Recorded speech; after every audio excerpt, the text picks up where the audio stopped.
The atom is the basic building block of all matter. Everything material in the universe is made up of atoms or parts of atoms.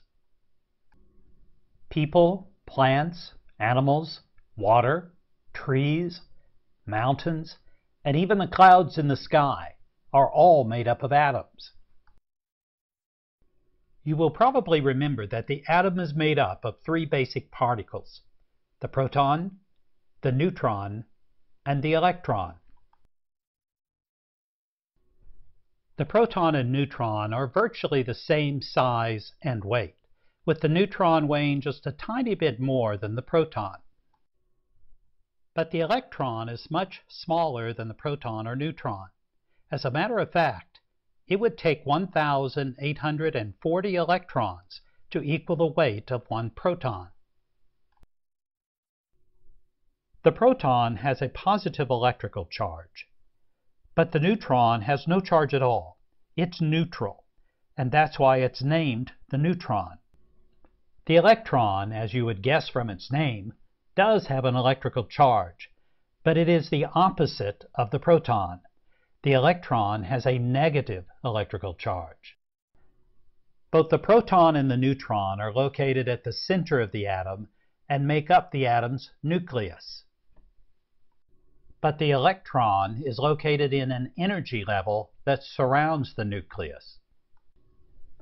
And it is constantly moving within this energy level, moving about the proton and neutron that are located at the center of the atom.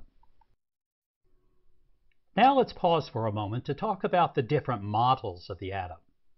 We are using what's called the solar system model.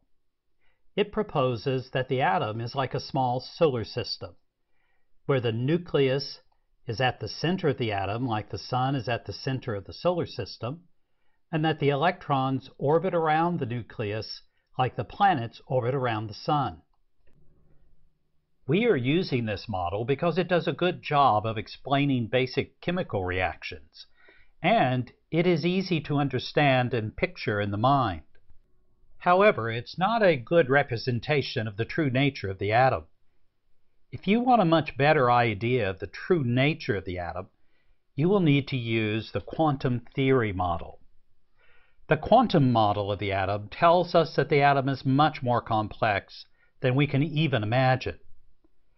For example, with the solar system model, we think of the electrons revolving around the nucleus of the atom.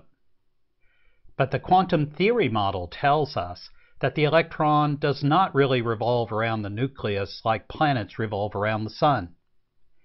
Instead, the electron forms a cloud around the nucleus, a probability cloud.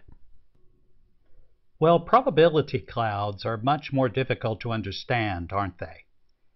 So we are going to stay with the solar system model, and it will work fine for our purposes.